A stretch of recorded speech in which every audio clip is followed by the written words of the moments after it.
राजस्थान के अलवर में किसान नेता राकेश टिकैत की गाड़ी पर हमला, गाड़ी के शीशे टूटे, बीजेपी पर लगाया आरोप, हिरासत में लिए गए 4 लोग। राकेश टिकैत पर हुए हमले के बाद किसानों ने जगह जगह किया रोड जाम, थोड़ी देर प्रदर्शन के बाद खाली की सड़कें।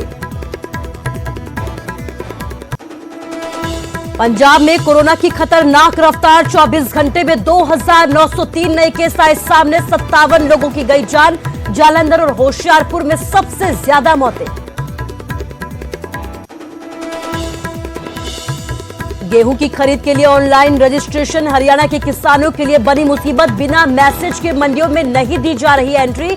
1 अप्रैल से अब तक ज्यादातर मंडियों में नहीं हुई गेहूं की कोई खरीद। पानीपत में निजी अस्पताल के संचालक डॉक्टर सुरेश खुराना लापता, कल शाम को घर से सैर पर निकले थे डॉक्टर खुराना। टोल प्लाजा के पास मिली साइकिल, राहगीरों के पास से मिला mobile phone.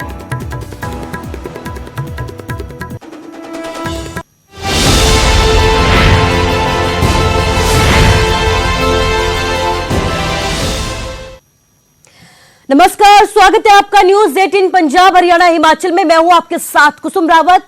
Mafia Mukhtar Ansari ambulance मामले में न्यूज 18 की खबर का बड़ा असर हुआ है।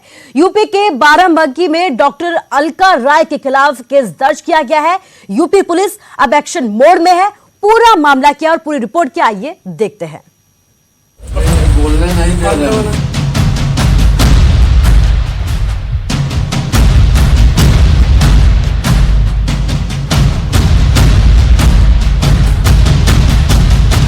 माफिया, डॉन, गैंगस्टर, बाहुबली नेता, ये सारे उपनाम अपराधी मुख्तार अंसारी के हैं। अपराध की दुनिया और यूपी की सियासत का एक बड़ा नाम है मुख्तार अंसारी, जो पंजाब की रोपड़ जेल में बंद है और मोहाली कोर्ट में पेशी के दौरान एम्बुलेंस को लेकर सुर्खियों में है। माफिया की एम्बुलेंस में एंट्री की खबर को न्यूज 18 ने प्रमुखता के साथ दिखाया। इस मामले में अब न्यूज 18 की खबर का असर हुआ है। यूपी पुलिस ने बाराबंकी में डॉक्टर अलका राय के खिलाफ केस दर्ज कर लिया है। पड़ताल में रजिस्ट्रेशन डॉक्यूमेंट्स और मकान का पता फर्जी मिला। एम्बुलेंस, अस्पताल और डॉक्टर के खिलाफ यूपी पुलिस ने एक्शन शुरू कर दिया है। सरकार सिस्टम को अपनी उंगलियों पर नचाने वाला मुख्तार अंसारी, जिस रौब और लग्जरी के साथ कानून को ठेंगा दिखाकर खाकी की खिदमत में मजा लेते हुए मोहाली कोर्ट में पेश हुआ, उसका ये रुतबा, ये मौज अब ज्यादा दिन नहीं चलेगी, क्योंकि उसकी यूपी की बांदा जेल की टिकट कट चुकी है।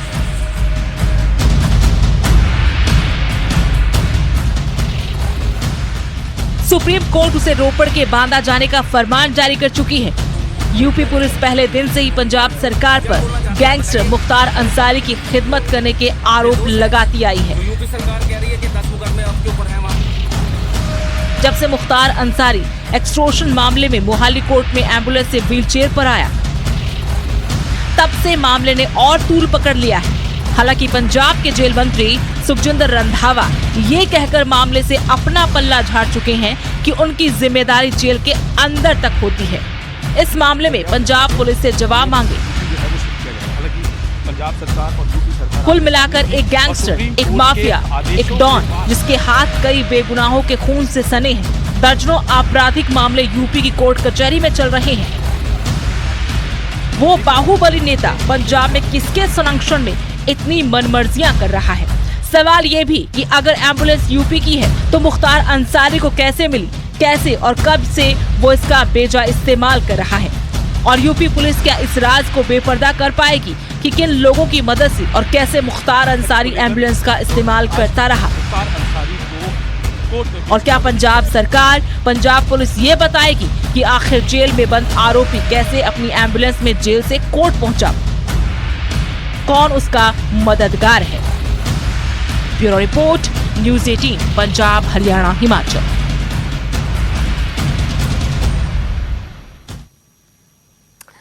कृषि कानूनों के खिलाफ किसानों का आंदोलन लगातार जारी है और ऐसे दौर में गृह मंत्रालय की चिट्ठी ने चिंगारी को हवा दे दी है। चिट्ठी में पंजाब के सरहदी इलाकों में किसानों पर सवाल उठाए गए हैं कि इन जिलों में उत्तर प्रदेश और बिहार से आए मजदूरों से ड्रग्स देकर बंधुआ मजदूरी करवाई जाती है ताकि उनसे ज्यादा काम करवाया जा सके।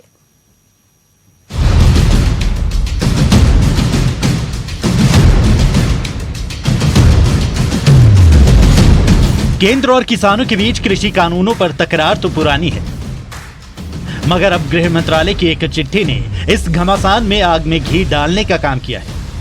गृह मंत्रालय ने पंजाब के सरहदी इलाकों में किसानों पर बड़े सवाल उठाए हैं। गृह मंत्रालय ने चिट्ठी में जिक्र करते हुए कहा कि प्रवासी मजदूरों को पंजाब में ड्रग्स का आदी बनाकर उनसे काम करवाया जा रहा है। गृह मंत्रालय के मुताबिक बीएसएफ की जांच में पता चला है कि उत्तर प्रदेश और बिहार से मजदूर पंजाब लाए जाते हैं और सीमावर्ती जिलों गुरदासपुर, अमृतसर, फिरोजपुर और अबोहर जैसे जिलों में उनसे बंधुआ मजदूरी करवाई जाती है। बीएसएफ ने 2019 और 2020 के बीच 58 बंधुआ मजदूरों को रिहा कर उन्हें पुलिस को सौंप दिया, जिनका शारीरिक और मानसिक स्वास्थ्य बुरी तरह प्रभावित हुआ। आरोप है कि उनसे ज्यादा काम करवाने के लिए उन्हें ड्रग्स दिए गए थे। हालांकि पंजाब के श्रम मंत्री बलवीर सिद्धू ने इसे सिरे से नकार दिया और दावा किया कि अभी तक इस तरह की कोई भी शिकायत सामने नहीं आई है। ਅੱਜ ਇਹ ਲੋਕ ਸਾਡੇ ਤੇ ਇਦਾਂ ਦੇ ਇਲਜ਼ਾਮ ਲਾਉਂਦੇ ਨੇ ਜਾਂ ਗੱਲ ਕਰਦੇ ਨੇ, ਇਹ ਬੇਬੁਨਿਆਦ ਇੱਕ ਸਾਡੇ ਜਿਹੜਾ ਕਿਸਾਨੀ ਜਿਹੜਾ ਸੰਘਰਸ਼ ਹੈ ਉਹਨੂੰ ਤਾਰਪੀੜੋ ਕਰਨ ਵਾਸਤੇ ਕੋਈ ਲੇਬਰ ਡਿਪਾਰਟਮੈਂਟ ਹੈ। ਜੇਕਰ ਕਿਸੇ ਨੂੰ ਕੋਈ ਇਦਾਂ ਦੀ ਕੋਈ ਗਿਲਾ ਸ਼ਿਕਵਾ ਸੀਗਾ ਤਾਂ ਸਾਡੇ ਕੋਲ ਬਹੁਤ ਸਾਰੀਆਂ ਦਰਖਾਸਤਾਂ ਆ ਸਕਦੀਆਂ ਸੀ। उधर किसानों का आरोप है कि केंद्र सरकार के इस पत्र के पीछे एकमात्र मकसद पंजाब के किसानों को बदनाम करना है। वो ताजा चिट्ठी इन्नी फिरकू भावना वाली आ, जिहड़ी फिरकू भावना वाली ਉਹਨੇ ਸਿੱਧਾ ਹੀ ਦੋਸ਼ ਲਾਤਾ। 8 ਜਿਹੜੇ ਜ਼ਿਲ੍ਹੇ ਨੇ ਉਹ 8 ਜ਼ਿਲ੍ਹੇ ਸਾਡੇ ਬਾਰਡਰ ਦੇ ਨੇ। ਉੱਥੇ ਪੰਜਾਬ ਦੇ ਕਿਸਾਨਾਂ ਦੇ ਵਿੱਚ ਬਹੁਤ ਜ਼ਿਆਦਾ ਮਨੁੱਖਤਾਵਾਦੀ ਕਿਸਾਨ ਨੇ। ਕਦੀ ਵੀ ਆਪਦੇ ਸੀਰੀਆਂ ਨਾਲ ਜਾਂ ਮਜ਼ਦੂਰਾਂ ਨਾਲ ਮਾੜਾ ਸਲੂਕ ਕਰਨ ਦੀ ਗੱਲ ਹੀ ਨਹੀਂ ਬਣਦੀ। लिहाजा गृह मंत्रालय ने पंजाब के डीजीपी और मुख्य सचिव को पत्र लिखकर पूरे मामले की रिपोर्ट मांगी है और ये भी पूछा है कि क्या मामले में कोई कार्रवाई की गई है। जाहिर है जब किसान देश की राजधानी की सरहदों पर डटे हों, उस दौर में इस तरह की चिट्ठी के सामने आने पर हंगामा तो होगा ही। Bureau report, news 18 Haryana. अब मुद्दा अगर पंजाब के किसानों से जुड़ा हो तो उन पर संगीन आरोप भी लगे हो तो उस पर सियासत ना हो, ऐसा तो नामुमकिन है। लिहाजा इस लेटर बॉम्ब से जो धमाका हुआ है उसने पंजाब के सियासी दल भी और ज्यादा एक्टिव हो गए हैं और बयानों की बयार बहने लगी है। देखिए किसने क्या कुछ कहा।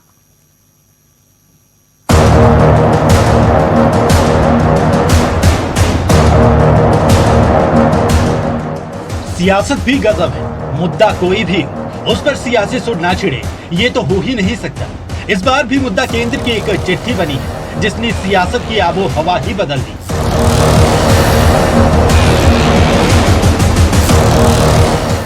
गृह मंत्रालय की चिट्ठी में पंजाब के किसानों पर संगीन आरोप लगे। ऐसे में सियासत भी परवान चढ़ने लगी। कांग्रेस ने भी केंद्र सरकार के इस बयान की कड़े शब्दों में निंदा की है और पंजाब को बदनाम करने का आरोप लगाया। ਜਿਹੜੀ ਤੁਸੀਂ ਗੱਲ ਕੀਤੀ ਆ, ਮੈਂ ਵੀ ਹੁਣੇ ਜੇ ਚਿੱਠੀ ਪੜ੍ਹੀ ਆ, ਉਹਦੇ 'ਚ ਜਿਹੜੀ ਕਿਸਾਨਾਂ ਦੀ ਜਿਹੜੀ ਬਾਜਵਾ ਸਾਹਿਬ ਨੇ ਜਿਹੜੀ ਗੱਲ ਦੱਸੀ ਆ, ਜਿਹੜੀ ਖਤਰਨਾਕ ਗੱਲ ਇਹ ਆਈ ਆ ਕਿ ਉਹਨਾਂ ਨੇ ਕਿਹਾ ਕਿ ਸਾਨੂੰ BSF ਨੇ ਇਨਪੁਟ ਦਿੱਤੀ ਆ ਕਿ ਜਿਹੜੇ ਬਾਰਡਰ ਦੇ ਉੱਪਰ ਕਿਸਾਨ ਨੇ ਜਾਂ ਉੱਥੇ ਜਿਹੜੇ ਮਜ਼ਦੂਰ ਬੈਠਦੇ ਨੇ ਉਹਨਾਂ ਦਾ ਜਿਹੜਾ ਸ਼ੋਸ਼ਣ ਹੋ ਰਿਹਾ ਔਰ ਉਹਨਾਂ ਨੂੰ ਬੌਂਡਡ ਲੇਬਰ ਉਹਨਾਂ ਕੋਲ ਕਰਵਾਈ ਜਾ ਰਹੀ ਆ, ਜੋ ਕਿ ਸਰਾਸਰ ਗਲਤ ਹੈ ਔਰ ਪੰਜਾਬ ਨੂੰ ਬਦਨਾਮ ਕਰਨ ਦੀ ਇਹ ਜਿਹੜੀ ਇਹਨਾਂ ਨੇ ਕੋਝੀ ਸਾਜ਼ਿਸ਼ ਕਰ ਰਹੇ ਨੇ। ਮੇਰਾ ਖਿਆਲ ਹੈ ਕਿ ਗਵਰਨਮੈਂਟ ਨੂੰ ਬਹੁਤ ਵੱਡਾ ਦਿਲ ਰੱਖਣਾ ਚਾਹੀਦਾ, ਗਵਰਨਮੈਂਟ ਆਫ ਇੰਡੀਆ ਨੂੰ। ਕਿਸਾਨਾਂ ਦੇ ਨਾਲ ਜੇ ਕੋਈ ਤੁਹਾਡੀ ਦੁਸ਼ਮਣੀ ਹੈਗੀ ਆ ਤੇ ਉਹ ਪੰਜਾਬ ਦੇ ਨਾਲ ਜਿਹੜੇ ਅਸੀਂ ਬਾਰਡਰ ਦੇ ਉੱਪਰ ਬੈਠੇ ਆ, ਜਿਹੜੇ ਪਾਕਿਸਤਾਨ ਦੇ ਨਾਲ ਲੜਾਈ ਕਰਦੇ ਆ, ਜਿਹੜੇ ਪਾਕਿਸਤਾਨ ਦੇ ਨਾਲ ਅਸੀਂ ਹਿੱਕ ਡਾ ਕੇ ਲੜਾਈ ਕੀਤੀ ਆ 65 ਔਰ 71 ਦੀ, ਤੇ ਉਹਨਾਂ ਕਿਸਾਨਾਂ ਦੀ ਅੱਜ ਇਹ ਤੋਹੀਨ ਕਰ ਰਿਹਾ। अकाली दल ने केंद्र सरकार पर निशाना साधा और पूछा कि अगर आरोप लगा रही हो तो सबूत भी पेश करें। देखो, सेंटर की सरकार के मन च किसानों के प्रति मैं भी कहना एक नफरत जी जाग पई है। पंजाब दे हर चीज़ च उन्होंने ब्लेम करते लगे है। ਸੋ ਤੁਸੀਂ ਜੇ ਲਿਖਿਆ ਪ੍ਰੂਫ ਦਿਓ। उधर आम आदमी पार्टी ने भी केंद्र सरकार पर नफरत की राजनीति करने का आरोप लगाया। 2019 ਦੀ ਰਿਪੋਰਟ ਨੂੰ ਹੁਣ ਜਨਤਕ ਕਰਕੇ ਉਹਦੇ ਤੇ ਸਵਾਲ ਖੜੇ ਕਰਨੇ ਇਹ ਦਰਸਾਉਂਦਾ ਹੈ ਕਿ ਮੋਦੀ ਸਾਹਿਬ ਜਿਹੜੇ ਆ ਪੂਰੇ ਭਾਰਤ ਦੇ ਵਿੱਚ ਜਿਹੜੀ ਨਫ਼ਰਤ ਦੀ ਰਾਜਨੀਤੀ ਪੈਦਾ ਕਰ ਰਹੇ ਆ। ਉਹ ਲੋਕਾਂ ਨੂੰ ਵੱਖ-ਵੱਖ ਧਰਮਾਂ ਦੇ ਵਿੱਚ ਵੱਖ-ਵੱਖ ਜਾਤਾਂ ਦੇ ਵਿੱਚ ਵੰਡਣ ਦੀ ਕੋਸ਼ਿਸ਼ ਕਰ ਰਹੇ ਆ। ਪਰ ਪੰਜਾਬ ਦੇ ਵਿੱਚੋਂ ਜਿਹੜਾ ਕਿਸਾਨ ਮਜ਼ਦੂਰ ਅੰਦੋਲਨ ਨਿਕਲਿਆ, ਜਿਹਨੇ ਹਰਿਆਣੇ ਵਿੱਚ ਗਿਆ, ਜਿਹੜਾ ਪੂਰੇ ਭਾਰਤ ਵਿੱਚ ਜਾ ਕੇ ਹੁਣ ਪੂਰੇ ਵਿਦੇਸ਼ਾਂ ਦੇ ਵਿੱਚ ਵੀ ਸਦਨਾਂ ਦੇ ਵਿੱਚ ਆਵਾਜ਼ ਗੂੰਜ ਰਹੀ ਹੈ, ਉਹਨੂੰ ਕਿਤੇ ਨਾ ਕਿਤੇ ਇਹਨਾਂ ਨੇ ਬਹੁਤ ਹੱਥ ਕੰਡੇ ਅਪਣਾਏ ਕਿ ਇਹਨੂੰ ਬਦਨਾਮ ਕੀਤਾ ਜਾਵੇ, ਕਿਤੇ ਨਾ ਕਿਤੇ ਇਹਨੂੰ ਤਾਰ-ਪੀੜੋ ਕੀਤਾ ਜਾਵੇ। ਇਹ ਅਲੱਗ-ਅਲੱਗ ਢੰਗ ਦੇ ਨਾਲ, ਅਲੱਗ-ਅਲੱਗ ਤਰੀਕਿਆਂ ਦੇ ਨਾਲ ਪੰਜਾਬ ਦੇ ਲੋਕਾਂ ਨੂੰ ਜਾਂ ਜਿਹੜੇ ਪੰਜਾਬ ਦੇ ਵਿੱਚ ਕੰਮ ਕਰਨ ਆਉਂਦੇ ਨੇ ਉਹਨਾਂ ਨੂੰ ਬਦਨਾਮ ਕਰਨ ਦੀ ਕੋਸ਼ਿਸ਼ ਕਰ ਰਹੇ ਨੇ। ਮੈਂ ਸਮਝਦਾ ਕਿ ਜਿਹੜੇ ਪ੍ਰਵਾਸੀ ਮਜ਼ਦੂਰ ਜਿਨ੍ਹਾਂ ਦਾ ਸਾਡੇ ਪਰਿਵਾਰਾਂ ਦੇ ਨਾਲ, ਸਾਡੇ ਘਰਾਂ ਦੇ ਵਿੱਚ, ਜਿਹੜੇ ਸਾਡੇ ਪਰਿਵਾਰਾਂ ਵਾਂਗ ਸਾਡੇ ਵਿੱਚ ਰਹਿੰਦੇ ਨੇ, ਉਹਨਾਂ ਨੂੰ ਬਦਨਾਮ ਕਰਨਾ, ਉਹਨਾਂ ਨੂੰ ਜਿਹੜਾ ਇਸ ਤਰ੍ਹਾਂ ਦੇ ਲਾਸ਼ਣ ਲਾਣਾ ਔਰ 2019 ਦੀ ਰਿਪੋਰਟ ਨੂੰ ਹੁਣ ਜਨਤਕ ਕਰਨਾ, ਕਿਤੇ ਨਾ ਕਿਤੇ ਸਾਡਾ ਜਿਹੜਾ ਕਿਸਾਨ ਮਜ਼ਦੂਰ ਅੰਦੋਲਨ ਚੱਲ ਰਿਹਾ ਹੈ ਉਹਦੇ ਤੇ ਇਹਨਾਂ ਦਾ ਨਿਸ਼ਾਨਾ ਹੈ। केंद्र सरकार के खिलाफ बयानों की बयार बहने लगी तो बीजेपी की तरफ से भी नेता ढाल लेकर मैदान में उतर पड़े। वो इस तरह का क्राइम ਹੁੰਦਾ ਤਾਂ ਰੋਕਿਆ ਜਾਣਾ ਚਾਹੀਦਾ। ਮਜ਼ਦੂਰਾਂ ਤੇ ਜ਼ੋਰ ਜ਼ਬਰਦਸਤੀ ਹੁੰਦੀ ਹੈ, ਉਹ ਵੀ ਨਹੀਂ ਹੋਣੀ ਚਾਹੀਦੀ। ਔਰ ਪੰਜਾਬ ਦਾ ਇਹ ਕਲਚਰ ਵੀ ਨਹੀਂ ਹੈ। ਲੋਕ ਇਸ ਨੂੰ ਮੁੱਦਾ ਬਣਾਉਣ ਤਾਂ ਮੈਂ ਸਮਝਦਾ ਕੋਈ ਮੁੱਦਾ ਨਹੀਂ ਹੈ। ਇਹ ਕਿਸੇ ਪੋਲੀਟੀਕਲ ਪਾਰਟੀ ਦਾ ਨਹੀਂ, ਕਿਸੇ ਸਰਕਾਰ ਦਾ ਨਹੀਂ। ਇਹ ਰੂਟੀਨ ਲੈਟਰਸ ਆਉਂਦੇ ਜਾਂਦੇ ਰਹਿੰਦੇ ਆ। ਲੇਕਿਨ ਟਾਈਮਿੰਗ ਨੂੰ ਲੈ ਕੇ ਸਵਾਲ ਜਿਹੜੇ ਉਹ ਚੁੱਕੇ ਜਾ ਰਹੇ ਨੇ। ਟਾਈਮਿੰਗ ਕਿਸ ਗੱਲ ਦਾ? ਕਿ 2017 ਚ ਚੋਣਾਂ ਸੀ, 2016 ਚ ਰਾਹੁਲ ਗਾਂਧੀ ਨੇ ਪੰਜਾਬ ਨੂੰ ਨਸ਼ੇੜੀ ਕਹਿ ਦਿੱਤਾ ਔਰ ਹੁਣ ਉਹ ਲੋਕ ਜਿਹੜੇ ਪੰਜਾਬ ਦੀ ਸਰਹੱਦ ਦੇ ਉੱਤੇ ਬੈਠੇ ਹੋਏ ਆ ਉਹਨਾਂ ਨੂੰ ਹੁਣ ਸੈਂਟਰ ਗਵਰਨਮੈਂਟ ਨੇ ਕਹਿ ਦਿੱਤਾ। ਸੈਂਟਰਲ ਗਵਰਨਮੈਂਟ ਨੇ ਕੁਝ ਨਹੀਂ ਕਿਹਾ। ਇਹ ਡਿਪਾਰਟਮੈਂਟ ਟੂ ਡਿਪਾਰਟਮੈਂਟ ਗੱਲ ਆ। BSF ਨਾ ਪਕੜਦੀ ਤੇ ਉਹ BSF ਇਹ ਆਪਣਾ ਲੈਟਰ ਨਾ ਲਿਖਦੀ ਉੱਥੋਂ, ਤੇ ਉਹਨਾਂ ਨੇ ਕਿਉਂ ਕਹਿਣਾ ਸੀ, ਕਿਉਂ ਲਿਖਣਾ ਸੀ? ਇਹ ਕੋਈ ਕਿਸੇ ਵਿਅਕਤੀਗਤ ਕੰਮ ਨਹੀਂ ਹੈ। ਇਹ ਤਾਂ ਡਿਪਾਰਟਮੈਂਟਲ ਕੰਮ ਨੇ, ਚੱਲਦੇ ਰਹਿੰਦੇ ਆ। ਏਜੰਸੀਆਂ ਨੂੰ ਆਪਣੇ ਕੰਮ ਕਰਨ ਦੇਣੇ।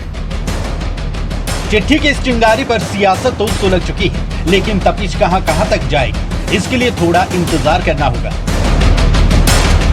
Bureau report, news 18 Haryana.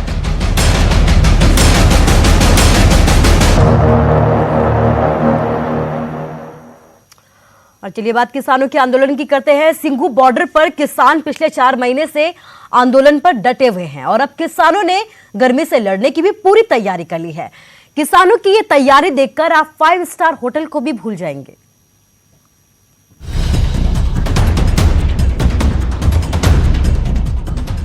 बेशक ये कोई 5 स्टार होटल का कमरा नहीं, लेकिन उससे कम भी नहीं है टीवी, AC, फैन और पीने का ठंडा पानी। यहाँ वो सारी सुविधाएं हैं जो गर्मी से लड़ने के लिए काफी हैं।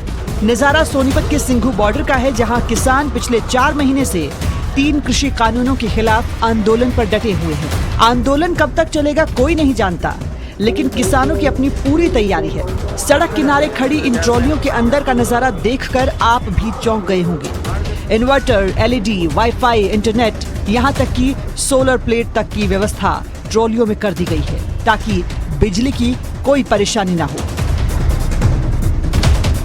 ਇੰਨੀ ਧੁੱਪ ਆ, ਤੁਸੀਂ ਵੀ ਦੇਖਦੇ ਆ ਕਿ ਲੋਕ ਆਉਂਦੇ ਆ, ਬਜ਼ੁਰਗ ਕਿੰਨੇ ਬਜ਼ੁਰਗ ਆਉਂਦੇ ਆ। ਗਰਮੀ ਬਹੁਤ ਜ਼ਿਆਦਾ ਆ। 2 ਘੰਟੇ ਰੈਸਟ ਕਰ ਲੈਂਦੇ ਆ, ਥੋੜੇ ਅੰਦਰ એનર્ਜੀ ਆ ਜਾਂਦੀ ਆ। ਸੰਘਰਸ਼ ਤਾਂ એનર્ਜੀ ਤੋਂ ਬਿਨਾਂ ਲੜਨ ਨਹੀਂ ਹੋਣਾ ਜੀ। ਤੇ ਬਾਕੀ ਡਟੇ ਹੋਏ ਆ। ਬਾਕੀ ਜੋ ਸਾਨੂੰ ਜਥੇਬੰਦੀਆਂ ਕਹਿਣਗੀਆਂ ਉਸ ਹਿਸਾਬ ਨਾਲ ਪੂਰਾ ਚੱਲ ਰਹੇ ਆ। ਟਰਾਲੀਆਂ 'ਚ AC ਲੱਗੇ ਆ। ਟਰਾਲੀਆਂ ਤਾਂ ਅਸੀਂ ਪੂਰੀਆਂ ਤਿਆਰ ਕੀਤੀਆਂ ਹੋਈਆਂ। ਬਾਕੀ ਅਸੀਂ ਜੱਟਾਂ ਦੇ ਪੋਤਾਂ ਦੀ ਗਰਮੀ ਅਸੀਂ ਸਹਿ ਸਕਦੇ ਆ, ਕੋਈ ਏਡੀ ਗੱਲ ਨਹੀਂ ਗੀ। ਕਿਉਂਕਿ ਆਪਾਂ ਖੱਤਿਆਂ 'ਚ ਕੰਮ ਕਰਦੇ ਆ, ਜੂਨ 'ਚ ਵੀ ਕਰਦੇ ਆ, ਠੰਡ 'ਚ ਵੀ ਕਰਦੇ ਆ। ਕੋਈ ਏਡੀ ਗਰਮੀ ਸਾਨੂੰ ਕੁਝ ਨਹੀਂ ਕਹਿੰਦੀ। ਬਾਕੀ ਚਲੋ ਰਿਲੈਕਸ ਵੀ ਚਾਹੀਦਾ ਆਪਦੇ ਲਈ। ਚਲੋ ਆਪਦੀਆਂ ਅਸੀਂ ਫੈਸਿਲਿਟੀਆਂ ਲਈ ਸਾਰਾ AC ਵੀ ਲਾਇਆ, ਸਾਰਾ कुछ किया है।